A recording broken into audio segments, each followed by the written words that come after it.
Hello and welcome to the stream. I'm Vikova, you can call me V, and today I am playing Roadwarden, a game that I really am enjoying, and I'm taking a lot of pleasure in playing the way I want to play rather than the way I feel like the game is trying to push me to play, and I'm pleased that so far it's allowed me to do that. Hello and welcome to Kyrivo, to Bracedoris, to Sario, and to Talon. It's lovely to have you all here today. So Doris and Sario, I haven't seen you around in a while. Lovely, particularly to see you again. I hope everyone's doing well today. Kyrivo's become translucent beneath the rock, so that's... We won't perceive you, Kyrivo, unless you want to be perceived. Don't worry. How is everyone doing today? I'm doing quite well. Writing is going very slowly, but I'm doing quite well. So, assuming a new identity takes only moving to a distant settlement. Enter. Alright. Let's get started. I'm gonna continue the game. Okay. So we're in a village right now, speaking to the mayor, whose name I think was Thias. And she seems like quite a competent woman who has made a successful village in a very inhospitable environment. And she doesn't want the village's autonomy to be hurt by making a deal with the Trade Merchants Guild, which we represent. Except that I don't really care about the Trade Merchants Guild, so I'm inclined to just let them be, if I'm honest. Let me just read out this scenario that we're on right now. So, understandable, but you won't find much in the other tribes. They have barely enough to survive, even after they trade for our crops, for we have only the only decent soil in this realm. At least the people of Gale Rocks have salt and barrels of fish, while Creeks sells meat and wood. Actually, if you haven't been in Creeks yet, the farthest village in the northeast, you could give them a chance. She nods with a smile. They could use your help with keeping their roads safe. White Marshes, on the other hand, as well as Old Pagos, are close to worthless. For a trade route, that is. She clears her throat. After these words, she stands up, walks to another table, and offers her trencher to an elderly man who sits there by himself. With a trembling voice, he thanks her, then starts to chew on the soggy bread. She sits down, wipes her hand into a clean cloth, adjusts the folds of her cape, and once again crosses her legs. So, tell me, Strider, how's Hoflaven? I haven't gathered much news since the invasion. Okay, interesting. She's given us some info on the other villages. That's useful, Wing, hello, welcome. Wing has become transparent. Everyone's so, difficult to see today. Interesting. Curve says, neat, a streamer you do voices again. I mean, there's little I can do but do the voices. There's so much text. So our options are: things stay humble but are starting to look brighter. The harbour is full of life and the kids grow strong. So that's trying to describe Hovlaven as being kind of a very successful city to be doing trade with. Sometimes better, sometimes worse. Not everyone has their own bed, but the new generation is ready to start their own fight. Okay, that's kind of trying to inject some honesty into there, I suppose. And then we have, it's far from great. Children who lost their parents during the war have no trade in hand, and there's not enough settlements to send them away. Many people are unable to prosper. Is that true? If that's true, I kind of want to say that. I want to be honest about it. I don't want to shackle this nice town to Hovlaven just for the trade interests of Hovlaven. Especially if Hovlaven isn't that great. Kravis says, do we know which one is true? We don't. I suspect that what we're looking at is me just saying what I think that she wants to hear, me trying to be a bit honest, but also advocating for the town, the town that I'm working for, and telling the truth. This is what I suspect is the case. Kyriva says, or do we decide which is true by answering? I don't think we decide which is true. I do wish they had like a honesty meter on each of these so that I could have this be sure of what I think is the case, but Sadora says, I aspire to transparency but am merely shadowy. We have a translucent member of chat, a transparent member of chat, and a shadowy member of chat. Oh, Alquil, hello! I think I don't really want this town to ally with Hovlaven. I don't think it is in their best interest. And if this is true, and I think it must be true, that the next generation are struggling, then I want to tell the truth. Okay. It couldn't be easy, not after all the blows that landed on that place. That's the thing with the works of humans, isn't it? A house you build for half a year turns to dust with a single storm. A proud city falls. The Empress' mask shatters. The children from this village, she glances at a young girl cleaning the table, are just as fragile. They have food, clothes, and walls, but there will be a time of disaster. And once it strikes, and only then, they'll take to heart the same lesson that the cities had to learn. And it will be forgotten again after the next sunny spring. She pauses and looks at you with a sad smile. But don't let me babble any longer.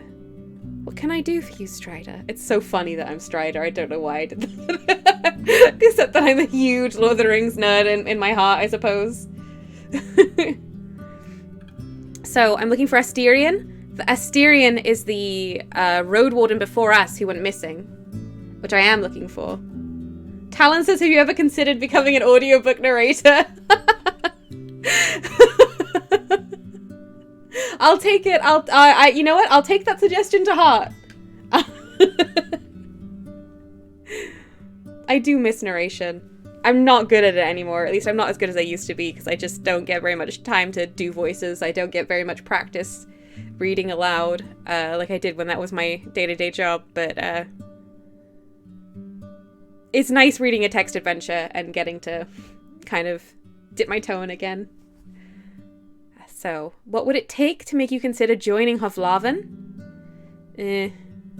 Have you heard of the necromancers in the north? Yes! Yes! This is one of my true goals. I am desperate to befriend those necromancers. You seem fairly well off, even more so than the other people in the village. What's your secret? I think her secret is that she smooched the zombie tree in the center of this village and made it powerful. Talon says, wait, you were? I didn't know? Did you really? Oh, I thought you knew, Talon. Yeah, I was an audiobook narrator for a couple years. That was my main job. Yeah. I loved it. There were definitely challenges. There were a lot of challenges. But at the base of the job, which is just reading out fiction, I loved that. Caffeine Hack, hello and welcome. Okay, so let's see. Tell me about Howler's Dell. I don't know how much I care about that. I was in the ruined village south from here. Okay, we can discuss that. I was in Pelt of the North. The innkeeper feels uneasy about Glaucius' band. I should mention that. I saw a weird tree south from here, the one with the altar standing in front of it. I care about the tree that we smooched very much. The zombie tree. I want to help that zombie tree bloom back into life. I feel like it's relevant. And I feel like we can do that. So whenever we get a magical item, I'm going back to that tree. Let's start with I'm looking for Asterion. She stares you in the eyes, then turns towards Shadowfax. Oh yeah, Shadowfax. Is your palfrey a mare? We have 2 jacks. Could use some mules.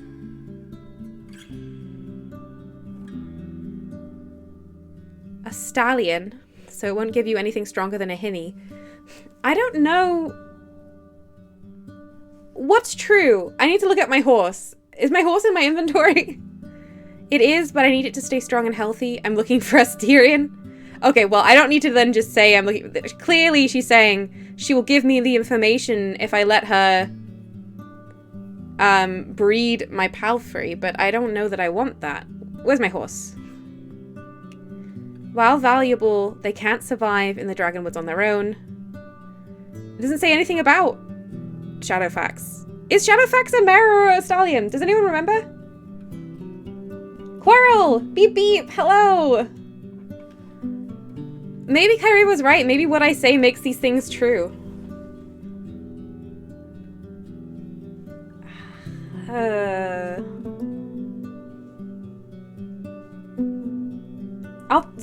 It is, but I need it to stay strong and healthy. Let's just say, I think that's probably true, right? Saria says, is my horse in my inventory is one heck of a sentence. It did sound ridiculous when I said it, but It was. It is, but I needed to stay strong and healthy. Because I think we use it for the horse all the time. So it's hard to say. Right. There's no time for the romances of draft animals. It would take almost a year, correct? It was all just a thought. When her eyes return to you, they regain their sharpness. I'd rather avoid long talks about that man. Let him remain as a part of the past spring. Since you're asking about him, I can only assume he was indeed sharing his goal with you. Lie! I know nothing about it. I'll get paid for finding him, that's all. No, at least this time it's telling me what a lie is. No, I won't deny that. I don't want to lie to this woman. I think she's too sharp anyway for me to get away with lying, but also it feels wrong. Sorry, says Shadowfax was a stallion, if I recall correctly, in Lord of the Rings. But this is Shadowfax, the horse who has a lot of interesting knowledge about shadows. So we don't know what Shadowfax is. Quirrell says clearly what you have in your inventory is the keys to your horse. Oh my gosh. Ah, my chair's really squeaky. I hope that's not coming through. So I won't deny that. Yet you're already different from him. I like it when travelers don't try to sell me blue grass. Seeing your frown, she waves it off. It's just a saying. His words were stronger than his deeds, and he's no longer welcome here. Ooh, he did some stuff. Asterion. You have such a cool name, but you were maybe not a very nice person. What are his wrongdoings? If you have to know, he failed and won't get a second chance.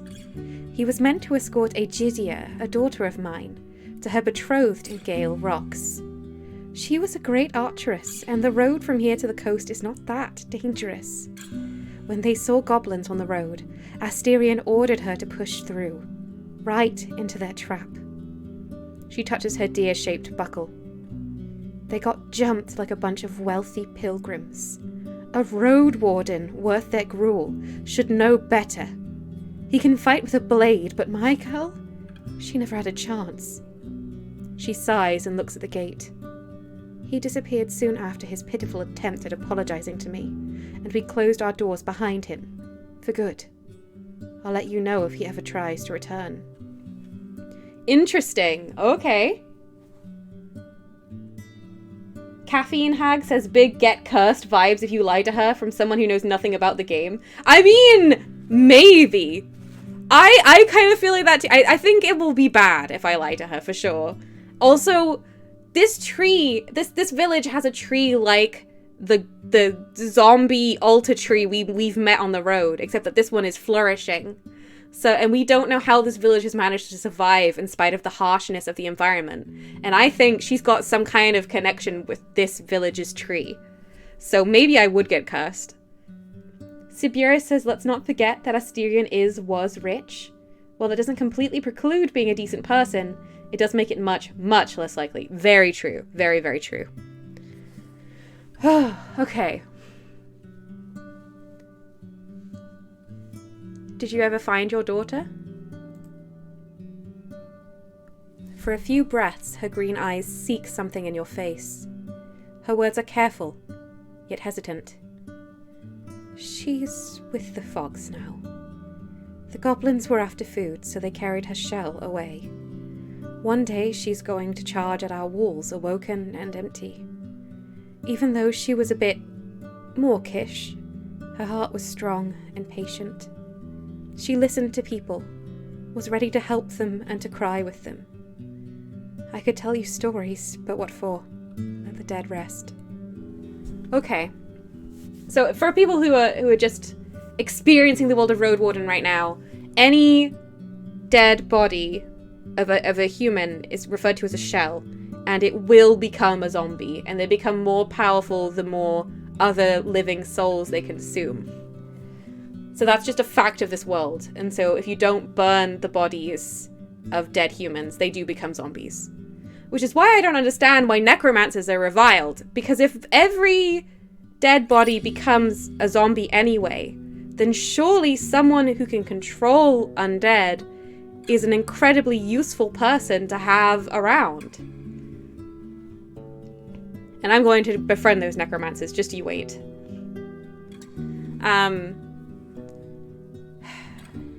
Why did you let him leave? He didn't do anything, well, forbidden by our laws. He was simply stupid and cannot be trusted. But this isn't Hovlaven. We have no rich folk to dread. We treat each other fairly. Lost in her thoughts, she rubs the neckline of her dress. One good thing I can say about him is that he didn't try to justify his decisions, or to avoid the consequences. But I'd rather have him prove first he can do what's asked of him. Any ideas where I can look for him? Fixato, hello! Fixato says, are there any camels in this? No! No camels and no butts. Lovely to have you here today. Sario attempts to go transparent, fails. Ah, dang. Sario says you would befriend the necromancers. I will befriend the necromancers, Sario. But yes, I admit it is extremely on brand. Coral says I'm 90% sure Shadowfax must have a butt. Don't say that. The camel butt people might hear you. We don't know how they'll take it. I posted, for people who don't know, the other day I posted a photo of just the backs of some camels, just because it was a nice camel photo. And then to my surprise, that camel photo got boosted very far and very wide, and a lot of people followed me off the back of it. And people just really love camel butts. I don't know. It's just a very silly and bewildering thing that happened yesterday that I find quite funny. Let's see. So, we asked, where can I look for him? She adjusts her cape with an annoyed shrug. Try asking for him in the north. He spent most of his time between white marshes, gale rocks, and creeks. Here, he wasn't that eager to share his plans. Jabal, hello! Jabal says no, Shadowfax just disappears into shadow at the back end. There is nothing but the darkness of dusk-like shroud. Yes! Every time we increase the Shadowfax lore, I love it more. Okay. We've never seen an image of Shadowfax. We don't know. That could really be true. So, you have quite a big family. She titters weakly. At one point, there were 12 kids living in our house. 9 girls, 3 boys. They come and go, as it should be. A few are already with the forest, but most are all grown now, even started their own families. She looks away at a girl wiping spilled milk with a wet cloth. To be perfectly clear, they aren't exactly our children. It's a custom of our village for the mayor to look after the orphans. Thankfully, Eric's has a big heart, and much more patience than I do. As she speaks, her smile widens. I like this woman. I want her village to flourish. I don't really give a shit about Hovlaven, if I'm completely honest. Quirrell says, we have seen an image of Shadowfax in the inventory screen, but it was only her front half. True. I wonder, back in Hovlaven, did you spend any time in Backwood Corner? It used to be this dark, dirty alley, with muggers working even in daylight. I stayed there with Octavia, the miller, in exchange for doing chores for her. She had this small wooden hut. Okay, our options are, since the war, even the soldiers have avoided that street. People say it's a home for thugs. Doesn't seem great. You wouldn't recognize it. It's now a respectable street with one of the fanciest inns in the city, the Apple and the Boar. It would make you feel like you're in the old days. The Boarhead Inn is almost 50 years old now. Or there's no such street anymore. It fell to a great fire. Okay, I think this is another situation. None of these say lie. I think Kyrie was right. I think we're deciding what the truth is here. And I'm kind of... I know that Strider is supposed to be working for Hovlavin, but I don't care about Hovlavin as the player, and I kind of want Hovlavin to be bad and us to sever ties with it over the course of this story. So, I'm not really interested in it being it being flourishing because Hovlavin is so great. Because Hovlavin is rich and able to succeed. I would be much more interested in it being... Maybe it makes you feel like in the old days, or there's no such street. I don't know. Let me know what you think in chat. What do you vote for?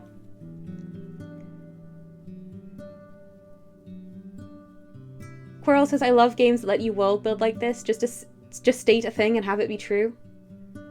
Tarana says, when I've GM'd RPGs in the past, I always make sure my players know they can do that. That's wonderful. Jabal says, yes, this is very much a you do the world building question. There's quite a few of those throughout Roadwarden. Okay, I'll bear that in mind. Fixato says, working muggers sounds like they've adopted Ankh-Morpork's patrician's policy of having a thief's guild to regulate crime.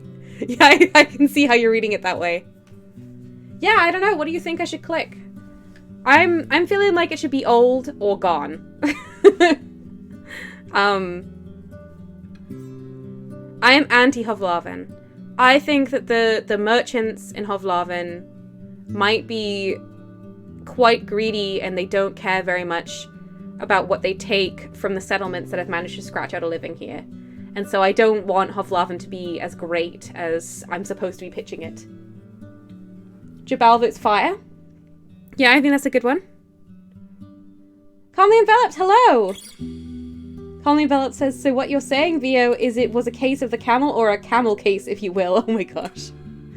Jabal says, potion of problem solving, fire.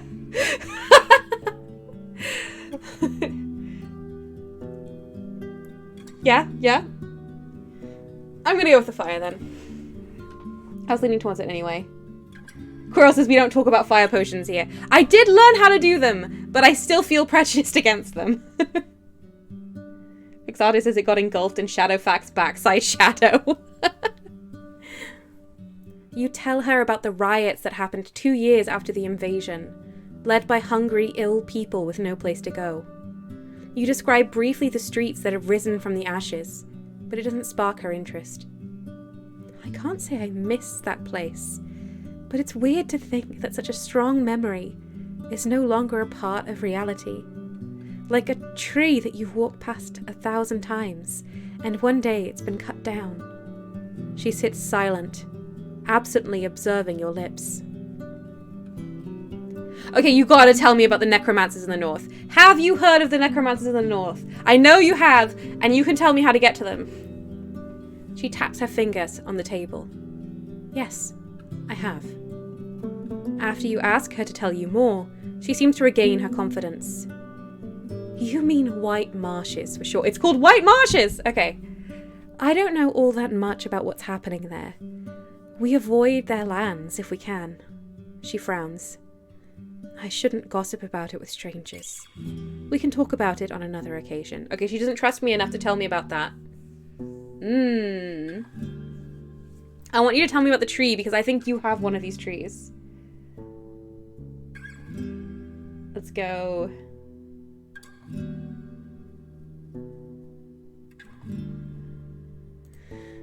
She straightens up and raises her chin. You mean Beholder, the guardian spirit of our wetlands? Beholder! The tree we kissed is called Beholder! Every fall we bring our gifts, and in return it provides us with its blessed fruit, the flesh of the forest. She stares into your eyes. It's older than the oldest books and the oldest thoughts.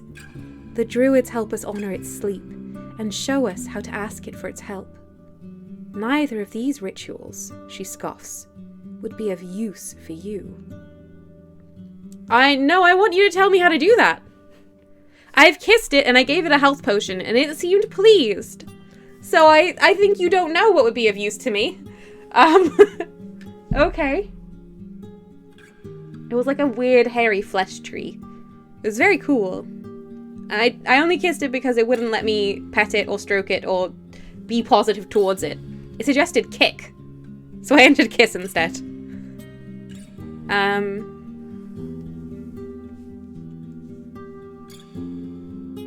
Sibira says, Roadwardens are fundamentally people of the land. It makes sense to honor that land and its spirits. It does. Okay, I'm going to mention the Pelt of the North. I was in Pelt of the North. The innkeeper feels uneasy about Glaucia's band. When you mentioned the raids on the northern villages, her eyes narrow. Are you sure? It's the first I've heard about it. Glaucia has been around since years back, but she's not much of a nuisance. I'm just a messenger. He's asking for you to join forces with him. Well, I can't give you my answer. I won't ask our hunters to endanger their lives in the pursuit of some gossip. I could ask around, learn more about this. I'm not going to say I don't have time. Should I just tell them you're not interested? I'll ask around. She sighs with exaggerated relief. What a splendid idea. There are only 3 villages in the north. White Marshes, farther north by the Western Road. Farther north by the Western Road, everyone. North by the Western Road. Okay. Gale Rocks by the northern coast, and creeks in the far east. Bring me news from those places, and you will get my answer. I'm paid for passing the message from here to Pelt of the North. Asking me to ride for you through half of the peninsula and back is a different deal entirely? No, I can do that. She's been nice. Tell me, how do people dress in the city these days? Is it similar to what we have here? Before the war, the merchants were wearing those really long dresses and robes. Way too long for my taste. They got mud stains after every rain, and I see no reason to keep shoes completely hidden. Not anymore. There's always a shortage of fabric. Most people wear tunics like in the old days. Or for years, there was not enough hemp and wool at hand, so people have started to wear furs again. Or as far as I can tell, many folk wear headgear. Or I'm not sure. I don't pay much attention to fashion. Well, I don't need to be rude. I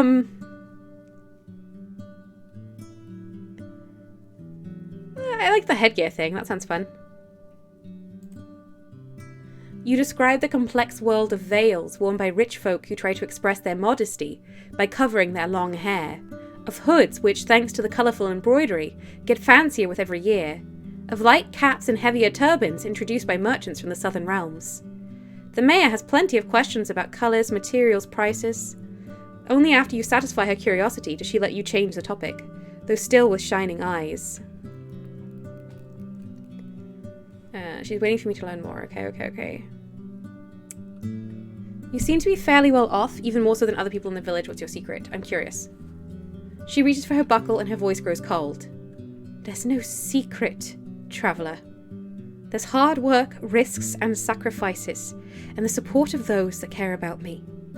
The good things that happen to me shine on my people just as much. Think about it before you mention it again. She adjusts her cape. Yeah, that's fair. I don't want you to join Hovlarven, so I'm just going to thank you for your time. Alright, it's time to travel. We've spoken to Thias. We could speak to Erix, the innkeeper. We could go to Akakios, the trader. Or we could start making our way to White Marshes, village of necromancers, which is what I want to do.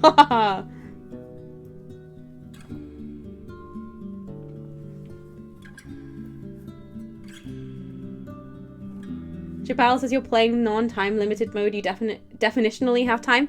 True. But we're also fighting my own patience, you know?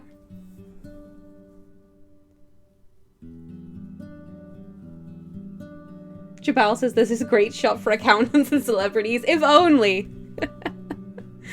Draconic Designs. The best shop in Hovlarven. I want to have a look at the trader. The man behind the counter is inspecting a sack of white flour, mumbling to himself and occasionally cursing. The other locals walk away, giving you space to talk trade in peace. Weevils. He points at a little dark blue insect that's trying to flee. Shit me fire, 'twas ground a few days ago. Nae pies for us tomorrow, looks like. He puts the sack on the ground. I'll take care of it later. A Roadwarden, eh?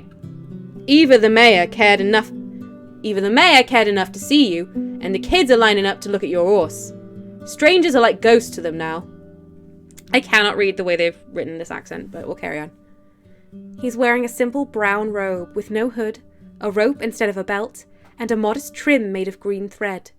It barely reaches below his knees, revealing his sandals and crude pants made of linen. At the same time, it's way too large for him, and hangs from him like a bag. He looks like a poor vendor from Hovlaven. He stands sideways to you with legs crossed, leaning on the counter with one hand, and keeping the other one on his hip. He's around 40, short and a bit greasy, with a humble beard and hair. His fingers are unusually long. What a thing to notice about someone. Friendly, we can be supportive and cordial. You're a trader, I assume. I guess we'll see each other often. Playful. Are you a barrel collector or do you sell them? Kind of weird. Distanced. I'm looking for a trader. Intimidating. I'm here to trade, not talk. I don't see why I would do that. Vulnerable. I may not be wealthy, but I need a few things. I mean, that's true. It might as well be friendly, right? I don't know. I feel like being friendly is always a good option. What does everyone think? Coral says, I love this idea that Draconic Designs and Hellebore both just exist independently in every fictional universe. They do. They are fixtures of the stream. I'm a bit worried that every horse from now on is going to be Shadowfax, the horse that says facts about shadows, but...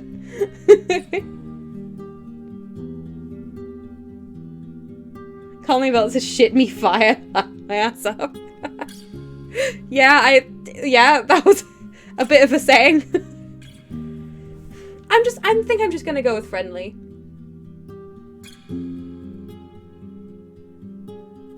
Coral says the horse with facts about shadows that never ends. True, true. We're going friendly. I love to be friendly. Okay. For you, a trader for my neighbours, the treasurer. Name's Akakios. Everyone brings here what they have in abundance, and I either sell it to travellers or divide it among the workers, builders, artisans. These things here are none mine. He runs his eyes over the crates and barrels. But I can show you our wares if you want. But do not ask me for better prices just because you're a traveller. I need to explain myself for every deal I make, or Thias will laugh at me all the way to the pyre. Okay. I don't need furniture or barrels of food. Do you have anything of use for a traveller? I bring goods to sell.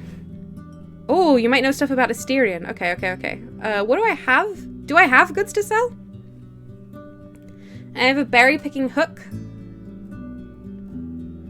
I don't think I have anything to sell. I could sell my axe. I probably do need my axe. Probably? Let me just do a quick save. Do I though? Oh, a shadow fact from Fixato. A point source of light casts only a simple shadow called an umbra. I think we've had that one before, actually. Coral says he does storage. Is Kyrie Evo here? I miss King of Retail. Cursed though it was. Alright. Do you have anything of use for a traveller? New trader unlocked. Very nice. Jabal says, keep axe, axe's friend. Jabal thinks I'm gonna need the axe. 'Tis hard to say, eh? What do travellers need? He clears his throat and turns away to have a look at his store. While some of the crates and barrels are empty, they carry an assortment of odds and ends. Tools made of wood and stone, pots, mugs, seeds, vegetables, fabric. It takes him a few minutes to look through the wares. He puts 3 packages on the countertop, and as he unwraps the first one, you recognise what it is by the shape alone. Tell me this is near a beauty. He chuckles and lets you hold the shiny battle axe. The haft is long, but the head is light. I know what you're thinking. Your eyes say everything. He praises the weapon loudly, but you barely listen to him. You see your reflection in the unused blade, as sharp as they get. You're not a smith, but you see not a spot of rust. When you take a swing, it takes hardly any effort. The leather straps holding the pieces together are just a decoration, and the handle is as smooth as glass and fits perfectly into your hand. The man chuckles. You like it, eh? Now I doubt you can afford it, but do not worry. That's not all I have. I look at the rest of his stuff. Okay. Ah, my nose! I'm getting stuffy! Apologies! I got laryngitis a few years ago, back when I was still an orator, and afterwards, my vocal range was a lot narrower. I can't go as deep or as high, and I get stuffy and a sore throat from reading before hardly any time passes, whereas I used to be able to do it for hours. It's very frustrating. So anyway, please forgive me. I'm not trying to be disgusting.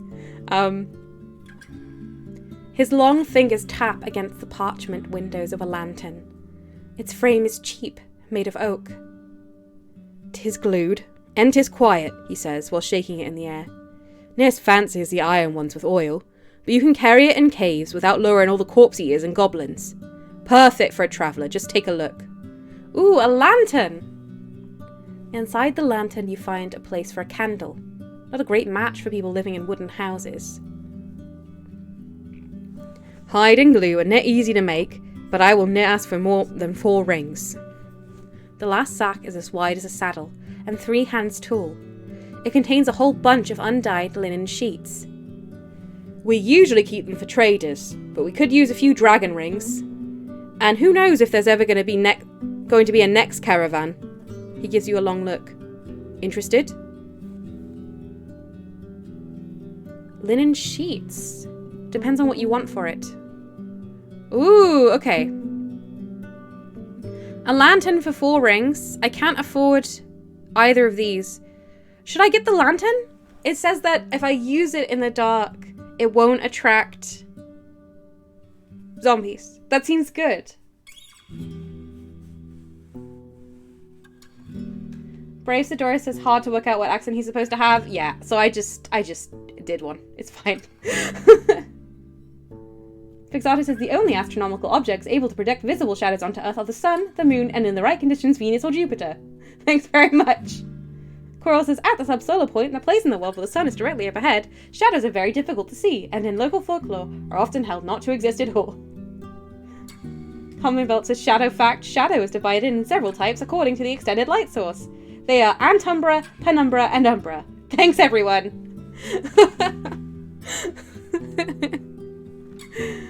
I think I'm gonna get this lantern. Yeah. Bye.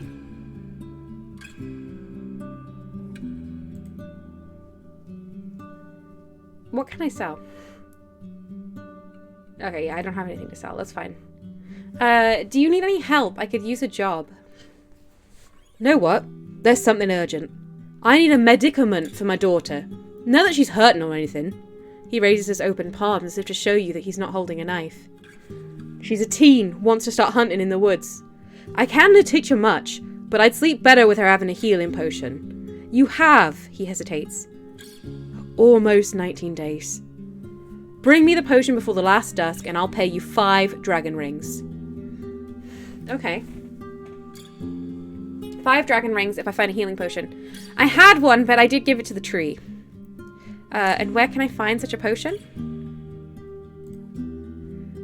I can think of 2 places. The safer bet is beyond Old Pagos on the mountain of the crazy monks.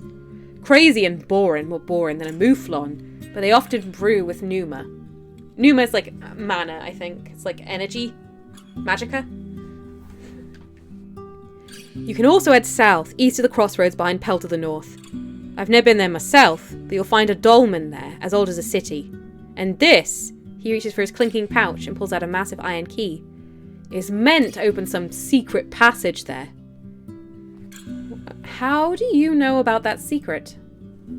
From a merchant. She's from south of Hag Hills. I was meant to pass the key to a friend, but he never showed up. And you've just been keeping this key at your side ever since? I kept it with my trinkets and coins, that's all. We were planning to go there for years, but 'tis one of those things that what you talk about, Ned do it. His brief laughter turns into a cough. A strong elixir would be worth more than 5 coins. Yeah, I'll haggle right now. Well now, 'tis all I can pay. He spreads his arms. I do not sculpt, you stupid. The dragons I get here belong to the village. 5 is fair pay, and I'll mention to all neighbours how helpful you are. He takes a deep breath and adjusts his robes, still sweating. Yeah, that's fine. Okay, I'll look for it. Do you know anything about Asterion? That you... I don't know what that means. That ever though he was here more than once, he didn't leave much behind. Smelly hoarder. He looks around, then spits on the ground. At least he bought a blade from me. Do you remember what blade it was? Sure, 'twas a special one. A sickle sword with a tip wider than 'twas at the grip. Long as from fingertips to shoulder, net a sword, net a knife. Single-edged. Brought his own steel to melt for it.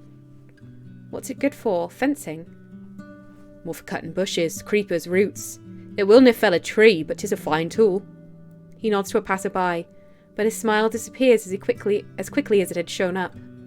Pathfinders use it. My pa used to have one as well. He chopped nuts with it. Nuts and mouflons.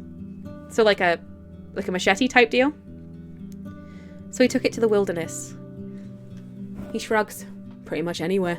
There are hills from here to the coast, and bogs in the north, and the heart of the woods. Can I help you with it? Okay. I walk away. Do we talk to Eric's, or do we head to White Marshes, Necromancer Village? I'm so desperate to get there. Oh, Fudge, hi! Oh, Kyrivo, mood worsening? I'm sorry. Fudge says in UK politics, the opposition party selects officials to mirror the government. The so-called shadow cabinet. Oh, sorry, wrong type of shadow. I love that. Quarrel says, fun fact, pneuma literally means breath, but it's more usually used figuratively to refer to the substance of the soul. Oh, cool.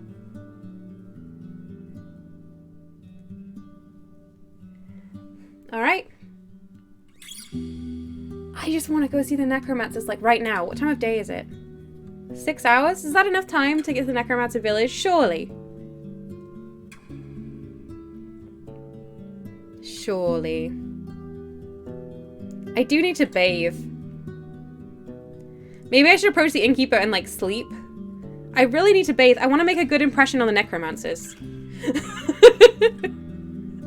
I want them to think I'm clean and nice and they want to be friends with me.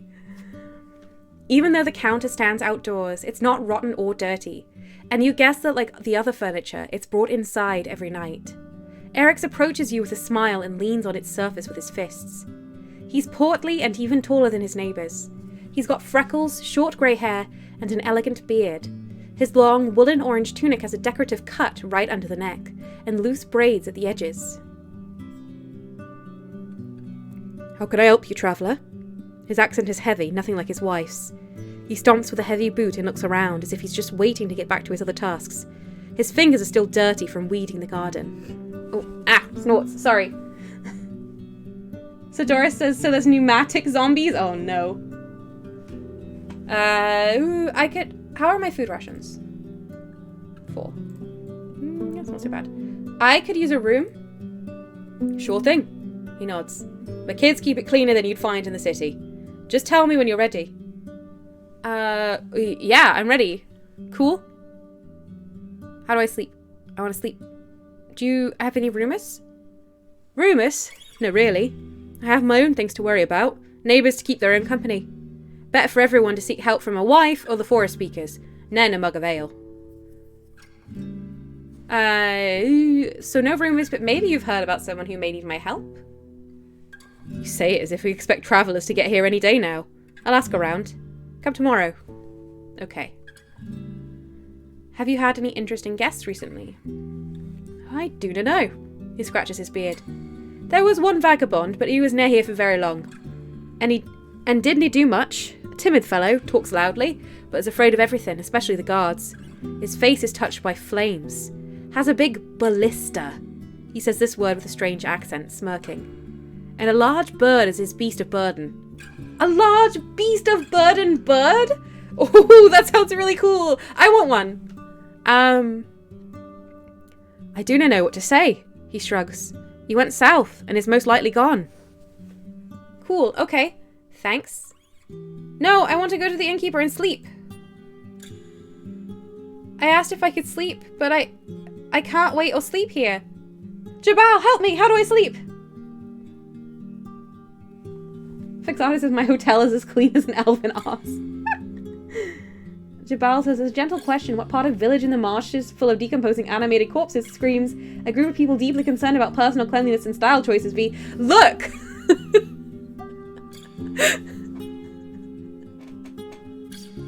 I don't know if you know. Toontown isn't a marsh. It's in a mountain with a marsh around it. And, god damn it, most of them are sort of clean. Sort of. Jabal says, I don't think you can sleep this early in the day? Oh, okay. Oh. Well, can I buy some food rations, I guess?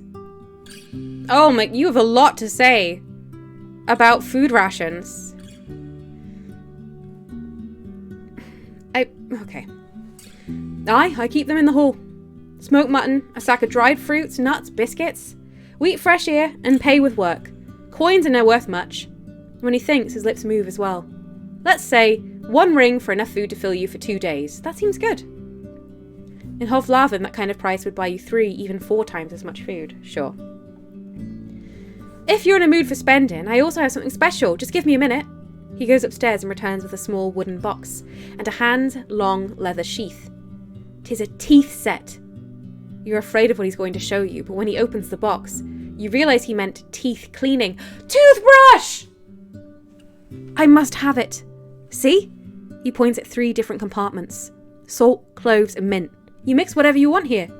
The 4th holds only a small pestle made of polished stone. And here are the twigs you need. They'll last for months. Seeing you're not convinced, he takes a breath. Well, we do need to let outsiders bathe in our creek, but give me 2 dragons and I'll ask my kids to get you in shape. You'll get a tub with soap and rose oil, and they'll wash your clothes in water. I'll cook you something nice, as much as you can eat. Ooh. Bath and dinner. Teeth cleaning set. I have 4 rings. Wait. I have 4 rations. I have 3 rings. I want the teeth cleaning set so much, but I think I need the bath. Food and bath in an hour? Yes. I'm doing it. I hope I can still sleep here. You don't keep track of time, easing your soul with warm water and whiffs of oil. You are served a cup of mint tisane, 3 chicken eggs, and baked duck meat, while the youngsters wash your clothes in the stream. After an hour, you return to Eric's. Can I sleep yet? Appearance 3 of 5. Oh my gosh. So hard.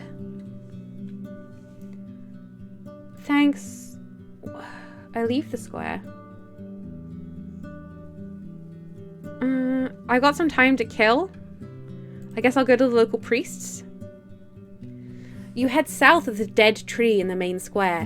Before you get to the second thatched building, a large man stands up from a bench and gets into your way. He's close to 50, taller than most people you've seen in your life, broad-shouldered. His hair and short beard are brown, matching his elegant woolen robe. A thick club is attached to his wrist, with a leather strap. He left his sandals by his sitting spot. Many want to speak with our guides and teachers, he speaks with a solemn, strong voice. But you're near welcome here. Turn back, stranger. I'm your new Roadwarden. Are you sure that no soul here needs my assistance? His harsh look softens. We can handle ourselves. If that changes, Elpis will summon you. Elpis? Can I know why? You can. He swings his polished, heavy weapon. You're from the outside and can never be trusted. The boors and slaves of the United Church would crush us if they had a chance. Before we allow you to spy on us, we need to be sure 'tis worth it. Okay, well, so be it. Bye. Oh, that was the druids? No, I want them to see me. Okay, well, that's fine.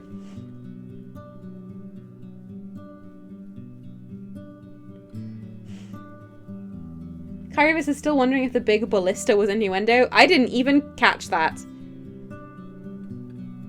Quirrell saying teeth, teeth, teeth, teeth.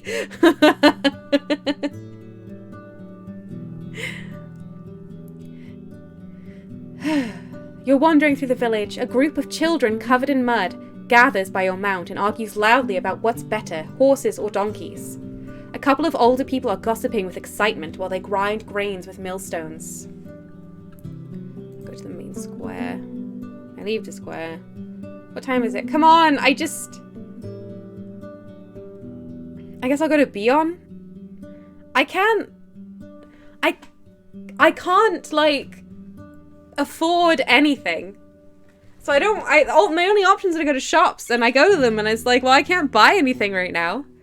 You follow the guard's directions and reach the whitewashed building standing on the western bank, next to a small garden of flowers and herbs. It's well kept and clean, with a plain, beaten front yard, in parts covered with sand. Through the open windows you catch a glance of the furniture made of smooth, almost shiny wood, with hints of dark, cherry-like red, decorated with carvings of plants. A woman in her 40s is sitting on a wooden bench. The table is covered with fabrics, threads and needles made of bone and iron. She's sewing a long sleeve to what's going to become a blue tunic. Her movements are quick and confident. Her brown, wavy, shoulder-length hair is tied into a wreath-like braid, but other than that, her clothes are simple and inconspicuous. She doesn't have a left leg, but you don't notice any cane. You observe her for a few moments until, without sparing you so much as a glance, she encourages you to speak with a grunt. I'm looking for a tailor? You found one. Her voice is low and she doesn't stop her work. Name's Bion. Could you answer a couple of questions? The boredom in her voice is palpable. I'm not a bard. I don't need anything. Good luck. Oh, please. Main square. Eric's the innkeeper. I can't sleep yet. Oh. What do I... I can travel from here. Okay. I can wait? Hang on, I can wait. Wait until evening.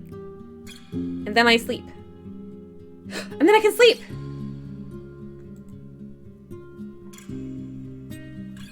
Ooh, oh, I can't sleep in the room. No!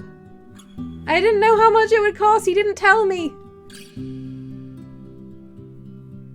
Fixate says, I'm not a bard, is a response I should remember if I don't want to continue a conversation. We can sleep on a mouflon pelt. There's a lot of noise outside and you can sense a heavy, unpleasant smell coming from the cauldron. At least the fur is fluffy and you can cover yourself with your blanket. Well, it will reduce my hunger and reduce my comfort. I would like to sleep in a room, but I can't afford it, so there's no reason. What? I would have been cleaned if I slept in the room? Why did I bathe? I've been taken... It would have been 2 to sleep in the room and bathe, but instead I paid for a bath that cost 1 more, just the bath. Ooh, I'm a fool. I would have been fed, washed, and I could have slept in the room. I've been cheated. I'm so upset. I have no money. Why did I pay for a bath? I'm a fool. I'll just sleep on my mouflon pelt and feel sad. Oh, what? What's happening?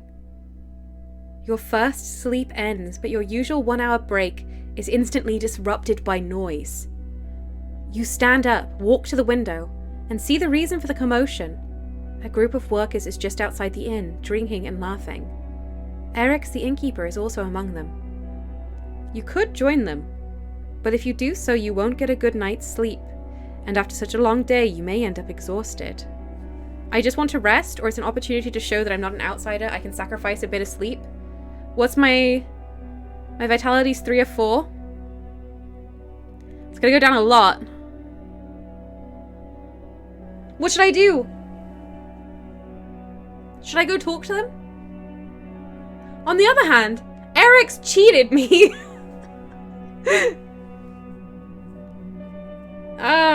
Should I go and talk to them? I feel like having strong connections with the settlements is really important as a Roadwarden, as someone who's traveling around and keeping up the lines of communication, right? Fixato's asleep is for the wicked? Well, I'm not the wicked. Kyrie says, yeah, talk to them. It's 2 votes for talking to them. The music is so tense. I thought they were going to be like forming a mob or something, but they're just hanging out.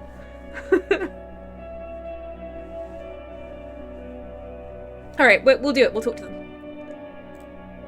You lose track of time, surrounded by the smells of old ale and cold roast lamb. The excuse for having this celebration is the recent birth, the very same that was occurring when you arrived at the village. The young mother is exhausted and is the first one to leave, but more than 10 people stay, poking at her partner with kind-hearted jokes. Use the next week the best you can, says one of them. They sleep for you after that.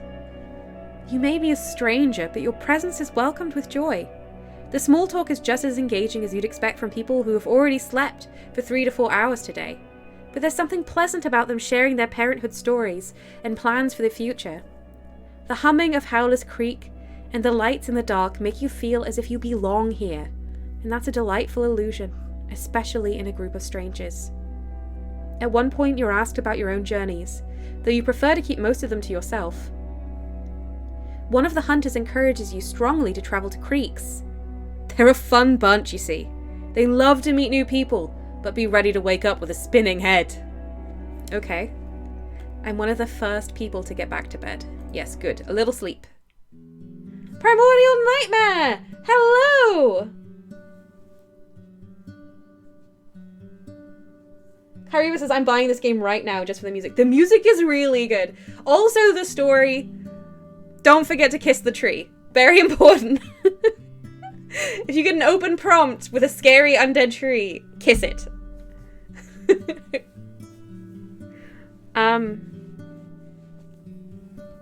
It's warm here, but the mouflon skin allows your back to rest a bit. You wake up a couple of times during the night. The smell of the cooked stew fuels your hunger. That came out kind of weird. And the staff returns to the room once every hour or so to stir the pot. You wake up early, but leave the building to check up on Shadowfax and give it water from the creek. The innkeeper is sitting near the door, from time to time carrying out another bowl with either stew or gruel. Thias is nowhere to be seen. Eric said he would say stuff to me today. Kyriba says, I will remember to. Look, you don't have to kiss the zombie tree, but...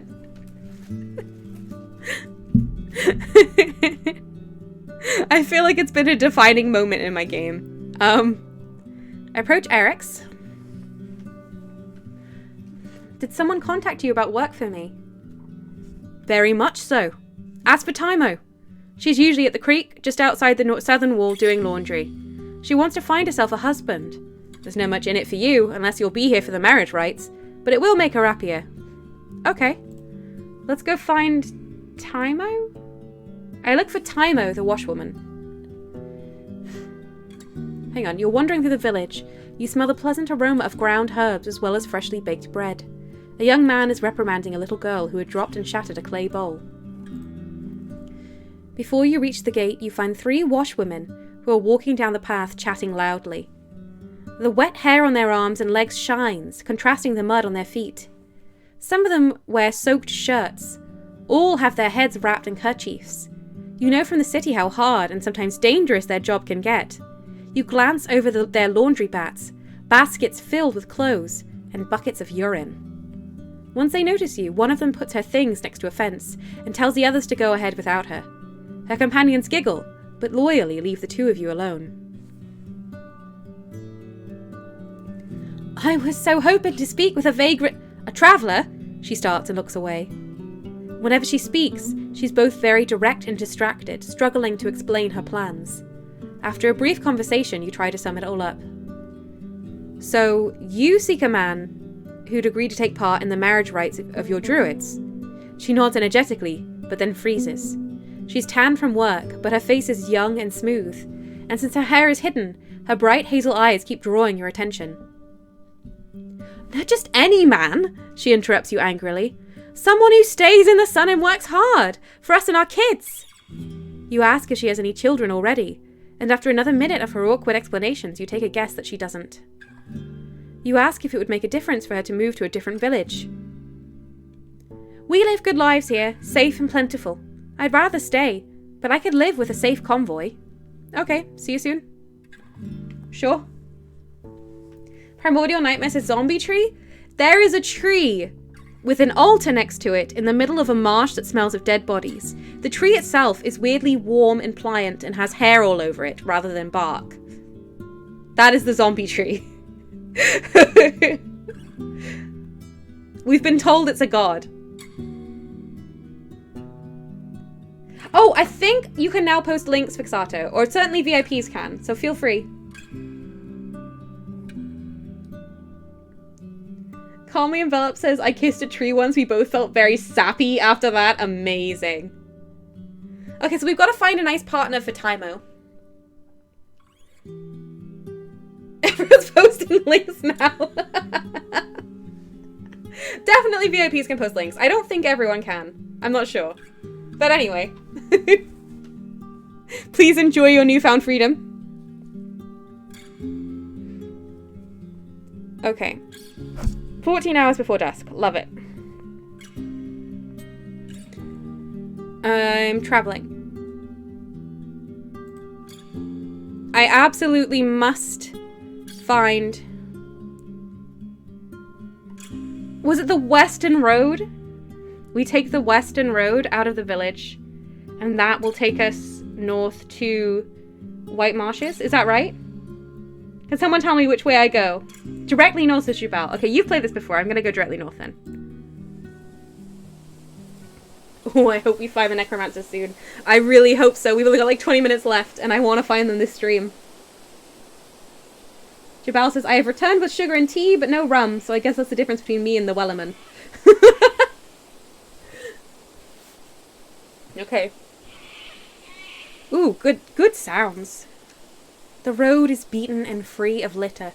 You notice paths between the fruit-bearing trees on your right, and soon after that, you ride alongside vast fields of broad beans, almost ready for the second harvest of the summer.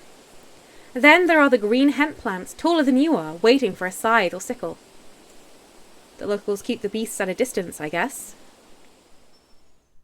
Or their magic tree, dead tree, is keeping them safe. Shadowfax's hooves thump loudly on the beaten track. The green bushes, shrubs, and trees, I love the crocals, prove that the soil here is fertile, yet the plants don't overgrow the road. These crossroads must be busy at times, maybe even patrolled. In the distant west, you see the mountain peaks dividing the lowlands from the ocean.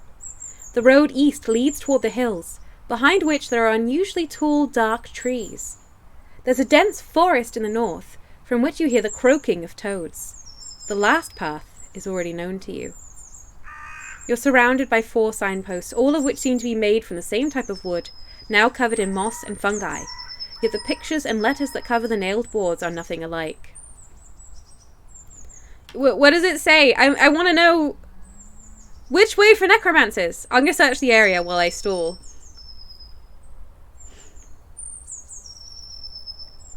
Caffeine Hag says, I'm on my 3rd cup of coffee. Gonna blame the cravings on the steroids I'm on for bronchitis. Oh no, bronchitis! Well, I hope you're enjoying your coffee. Kyriva says, I assume we named the horse and I love it. Of course we did. I'm Strider, and this is my horse, Shadowfax. Now, Strider did not have Shadowfax in the books, but there's no reason why this Strider shouldn't have Shadowfax, the horse that always tells facts. Let's search. We're searching the area. Did I already do it? I didn't do it yet. I searched the area. The thicket doesn't help. You notice the remains of berries and pears, but most of them are already rotting, spread close to the wooden stools at the side of the road. The nearby creek is not impressively deep, but the beaver dam, for some reason taller than you are, makes it wide, and waters the surrounding soil. A few steps away from the southern signpost, you find something sticking out of a shrub. It's a moist plank covered by fungi. I told you I'm inconsistent with this. You try to move it with a stick and a gloved hand. After a minute or so, you confirm it's an abandoned sign covered with green letters and colourful pictures of flowers and trees. Steep house, you read with difficulty.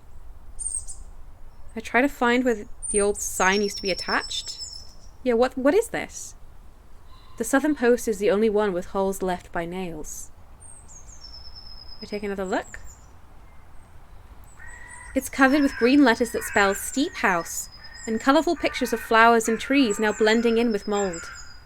As far as you can tell, it used to be attached to the southern post. There used to be a place called Steep House where the village is now. Is that right? Okay. Which one? I think west is going to take me to necromancers. I'm going to click west. Caffeine Hag says hazelnut and zombies, what better of a combination? I approach the western signpost.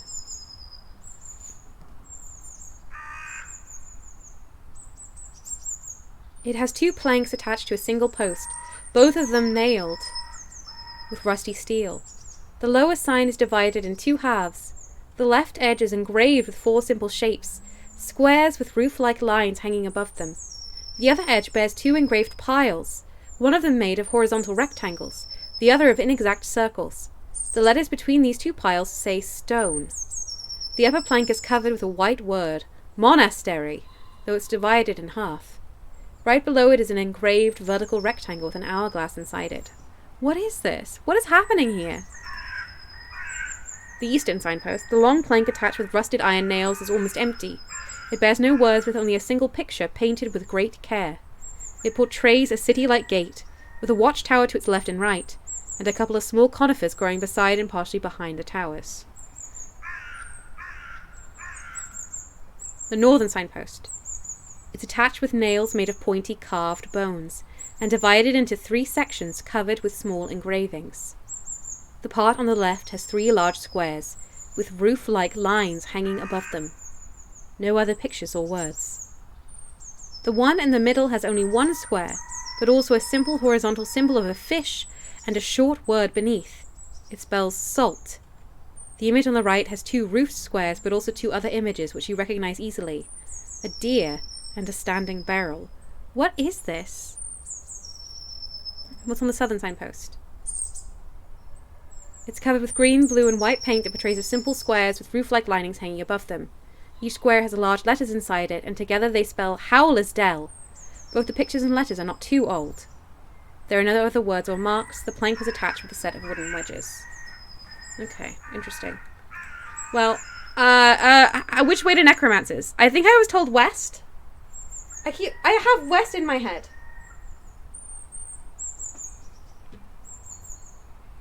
Jabal says west for the stony hills here. North, I think, is the route you want. East takes you toward the middle forest. North? Oh, let's go north then. Okay. Some parts of the road lead uphill, some downhill. The forests are lush but not too dark. The few foraging deer and boars keep their distance, and the birds are disinterested in your presence, singing cheerfully and preening their feathers. Sounds of an ongoing hunt reach you from the east, but none of the nearby creatures seem bothered. Once you get farther north, the colourful meadow reveals tall hills on the other side of the stream, but the road leads through a valley. There's a gentle smoke coming from one of the mountains in the west. It doesn't look like a place on fire. Maybe there's a settlement in the mountains. Oh, fly sounds. Everyone, I'm sorry. The road leads to a gentle creek filled with the buzzing of flies, mosquitoes, and gnats. You don't spot any critters among the tall meadows, tree branches, or rocky slopes. Seeing the shapeless, dark vortex of wings, Shadowfax snorts. You're currently on the southern bank. With access to an alchemy table, I can make protective ointment against their bite.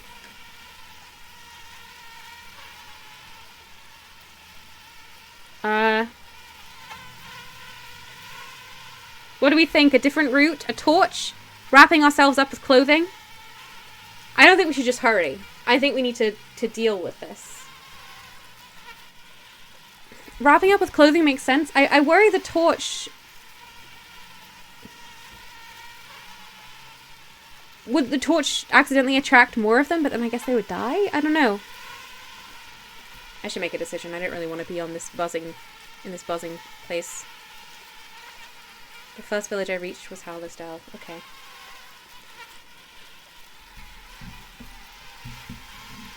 Fudge says torch or reroute to protect Shadowfax. Oh, that's true. We don't want Shadowfax to get bitten. Look for a different route. The path is barely squeezed between the hills with no signs of settlements or game trails. and the grass is too tall and dense to allow you to safely ride through the wilderness. You won't reach the other bank without entering the swarm.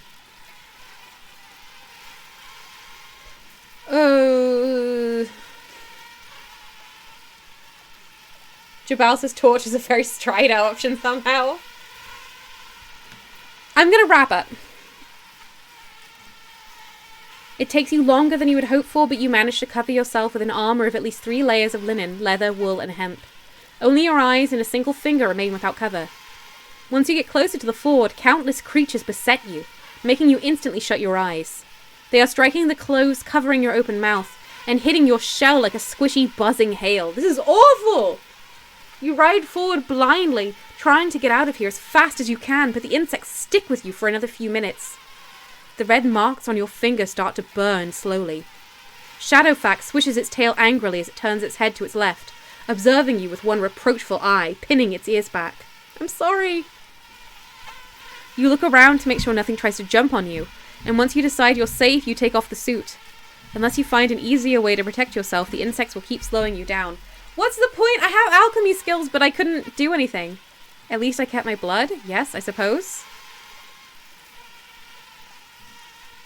Come on, necromancers. Jabal says, I think I used clothes wrappings when I did this. Yeah. For most of the time, you're surrounded by yellow meadows. The trees on your left get sparser, while the few lonely birches on your right still bear signs of tapping. Marked with knife cuts. That's a lion? Sorry. Marked with knife cuts, tied with cords. Some of them still carry wooden vessels, as if they were simply abandoned. Maybe last spring, maybe before that. A few of the trees are already dried out, and the winds manage to knock them down. As you get closer to the crossroads, the ground gets muddy. The beaten path avoids the wetlands as much as it can. The screeches and hisses mix with the buzzing of insects, and as you reach a small pond, there are signs of blood on its banks. The air is moist and heavy, and has a hint of rotting meat to it. It may still be early, but it's better to avoid the bogs when nighttime approaches. Such places rarely have fine roads. Okay.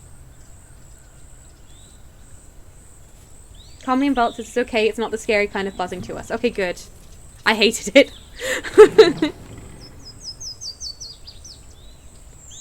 Bogs are darker than forests. The local creatures start their hunt even an hour earlier. Oh, really?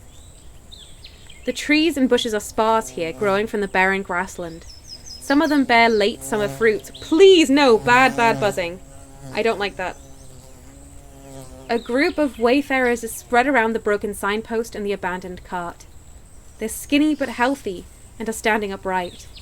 They're wearing humble, dim gambesons on top of their hemp tunics and pants, all of them worn, in some cases undyed, in others dark green or brown. 4 of these individuals wear cloaks, and are armed with spears, bows, and stone maces. On their necks, wrists, and belts you spot small talismans. Fangs, bones, wooden beads, leather straps. There's also the 5th figure standing a bit in the back, with lowered shoulders. Unlike the others, they're hooded, and in such a manner that you doubt they can see anything other than its boots. Their clothes are shabby, torn, but your eyes mostly run to their club. A bough as long as its owner is tall and as thick as a leg, resting with one end on the ground. You get closer, and the person raises the weapon with just one arm, but another traveller gestures for them to stop, and they do so right away, freezing in place. Interesting. Zombie? I stay in the saddle just in case. Is it a zombie? Do we think it's zombies? Sadora says zombie country? It might be. The man behind the gesture doesn't approach you, just nods. Safe travels, stranger. It may be still time before the evenfall, but bogs aren't safe. Better keep moving, you'll find an inn. You try to digest his thick accent. He's broad-shouldered and with a large belly. But please, the bug! No! Oh, I hate it! No, no, no! But the scars on his face sculpt an image of someone who earned their share of food with many skirmishes. He doesn't reach for his weapon, and pushes one of his companions closer to the cart. She kneels by an empty box and looks inside it. The man observes you with little curiosity. We can be friendly. I nod at their cart. Need any help? Playful. Nice place for a camp. The air is a bit smelly, though. Distanced. Greetings. Intimidating. I look at the gigantic club. Hold your weapons close if it makes you feel safer. I show them my own blade. I don't mind. I'm never choosing intimidating, ever. Vulnerable. I sigh. I'm just glad you're not highwaymen. I think that could be a mistake. They might be highwaymen. Friendly? I want to go with friendly. Carrie says, no, it was all a misunderstanding. There's no undead here, just undyed clothing and somebody must have misunderstood. Yeah. You know, undyed, undead. Yeah. Easy mistake. Talon says, I'm so glad I'm not the only one that's really bothered by the buzzing. It gets me every time. It's horrible. It's absolutely horrible. I'm gonna be friendly. I know their cart. Need any help? He makes an annoyed grimace. Oh no. I have annoyed him with my friendliness. This is not an unfamiliar situation. Not really? Timber's sickening, mouldy and wet. We're checking on the place, but seems just a bad year for it. I can't read these accents. The fly! I can't think! No! Okay. He looks at his companions, who simply shrug and spread to take a look at the cart. All of them but the one with the bow, who doesn't move an inch. That's the one with the bow is the zombie, right? I can't say I've time to loaf. You've questions, ask, but be quick. Don't put us to sleep. Are you from around here? Very much so. And you new to these roads? You know our own? No clue. White Marshes! It is the Necromancers! Yes! We're making a good impression. We're being friendly. It's gonna be fine. Comedy Belt says that was a scary kind of buzzing. I'm so sorry. I hope we're out of this section soon. White Marshes, 'tis there. He looks at the crossroad leading east. East! An old place, plenty for stories there. But they rarely reach the ears of strangers, especially these days. How can I reach White Marshes? It's not hard if you've bones or food with you. Ride down the road, turn left, and take a gift to Thyrsus, the warden of our peat fields. He'll open the creepers for you. Seeing your look, he carries on. They're on the right path, one that'll take you to the village. I know what they're using peat for. They're using peat to preserve the zombies. Is that what they're using peat for? Nah. What else? Fuel, bricks? We used to sell it. Some plants need it in soil. Oh, fair enough. No. Stop. Can I turn off fly sounds? This is unreasonable. No. Well.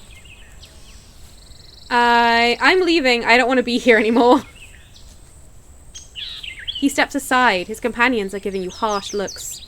The one with the bow remains silent and still, like a statue. Great. Goodbye. Goodbye, Flyfields. East. Oh, we're out.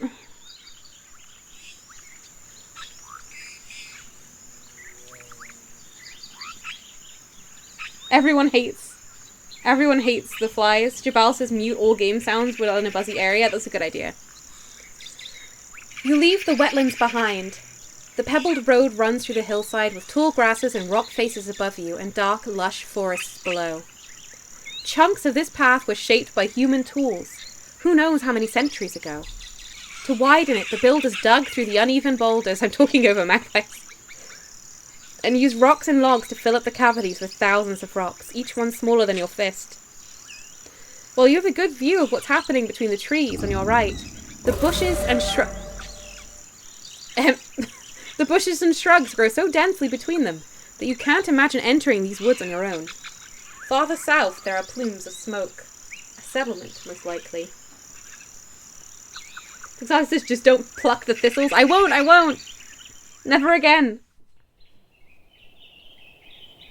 Ooh, we've got to fill in the settlement again.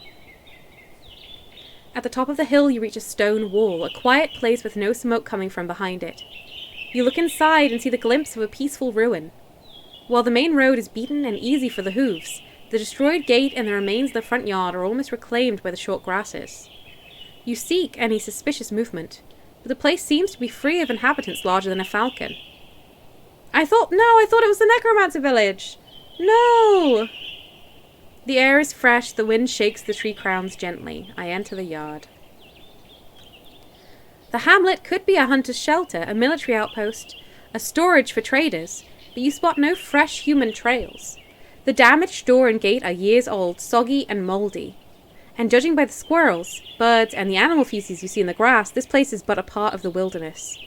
The roof collapsed only a few years back, turning into food for mushrooms. The outer wall looks generations old, but it used to be maintained.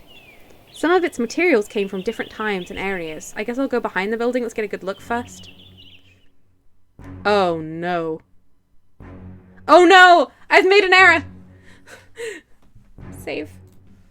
The chaos sparks right after you approach the tree stump.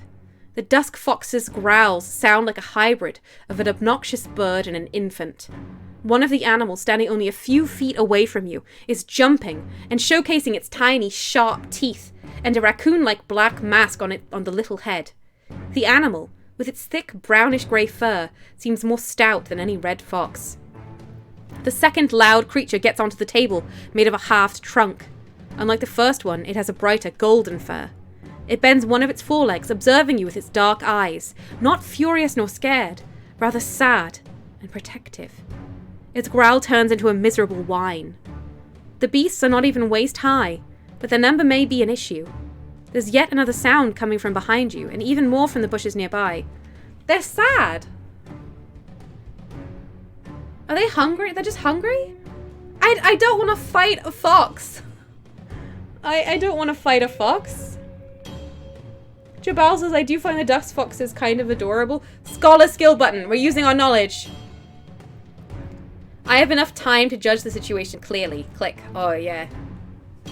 You take a quick glance and memorize your surroundings. There's 3 large creatures in your proximity. The third one is right behind you, and while loud, it's lumbering on its paws. The noises from the bushes belong to little pups, most likely harmless, though they are doing their best to imitate their guardians. Your sharp senses allow you to react right away.